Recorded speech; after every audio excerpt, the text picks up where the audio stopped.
राज्यातल्या सिंचनाच्या संदर्भात देखील मला सांगितलं पाहिजे।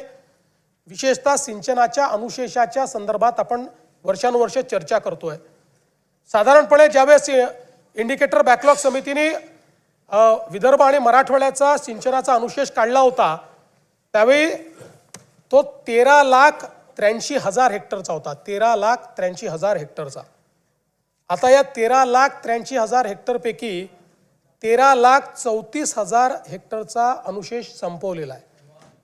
आता फक्त 50,000 एकराचा 49,000 एकराचा राहिलेला आहे। 49,000 आणि तो कुठे राहिला आहे?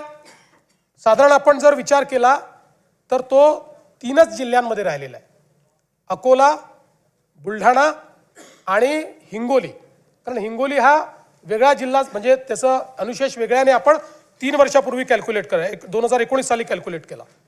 याच्यामध्ये आपण जर विचार केला तर आता अकोल्याचा विचार केला तर अकोल्यामध्ये 14,530 हेक्टरचा अनुशेष बाकी आहे। त्याच्या अगेन्स्ट आपले जे प्रकल्प आता पूर्ण होत आहेत, जे 2026 मध्ये काही आणि 27 जून पर्यंत सगळे हे पूर्ण होतील, तर त्यामध्ये 14,530 च्या ऐवजी 19,335 एवढी सिंचन क्षमता आपली पूर्ण होईल। त्यामुळे अकोल्याचा संपूर्ण अनुशेष हा त्या ठिकाणी संपवून त्याच्यापेक्षा जास्त आपण सिंचन क्षमता निर्माण करतो। आणि बुलढाण्याचा जो अनुशेष आहे तो 29,000 हेक्टरचा आहे।